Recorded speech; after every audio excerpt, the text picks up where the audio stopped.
So'ng trubasi yorildi va hamma yoq ho'l bo'ldi. Assalomu alaykum hammaga. Men hozir akam uydaman. Akam uyda suvni trubasi yorilib ketdi. Ko'rsanglar bo'ladi. Mana bu yerdan qo'yib yuborganda, bu o'zi palif uchun va tepada mikroklimatga ulangan truba edi. Mana bu yoq полный suv bo'ldi, hamma yoq suv bo'ldi. Hozir endi naryoqdan glavniyni o'chirdik. Endi mana bu yerdan hozir kesib, ham yoqdan kesib, boshidan kranlarni ulab beramiz. O'zimiz yangi payvandlash mashinasini test qilamiz. Qo'lqopi zo'r, payvandlash mashinamiz haqiqatda og'ir termal regulyatorlari bilan zo'r gap.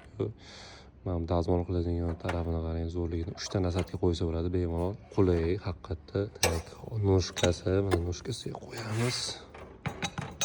Bundan tashqari qaychimiz. Qaychiga mana zarb zo'r, haqiqatda sifatli qaychi. Ko'plarda bir xilgina sifatsizroq qaychi qo'yadi. Bu lekin menga yoqqan tarafi sifatli baquvvat qaychi qo'yilgan. Endi buni yana testda tekshiramiz. Hop.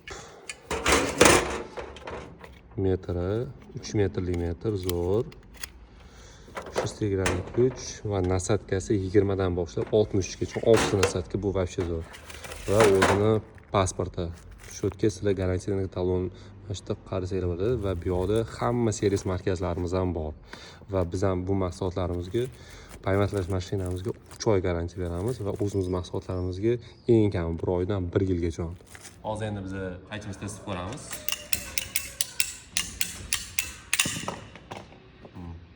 Qaychi o'zini vazifasini uddaladi va qaychi sifati yaxshiligi qatdan bilsa bo'ladi.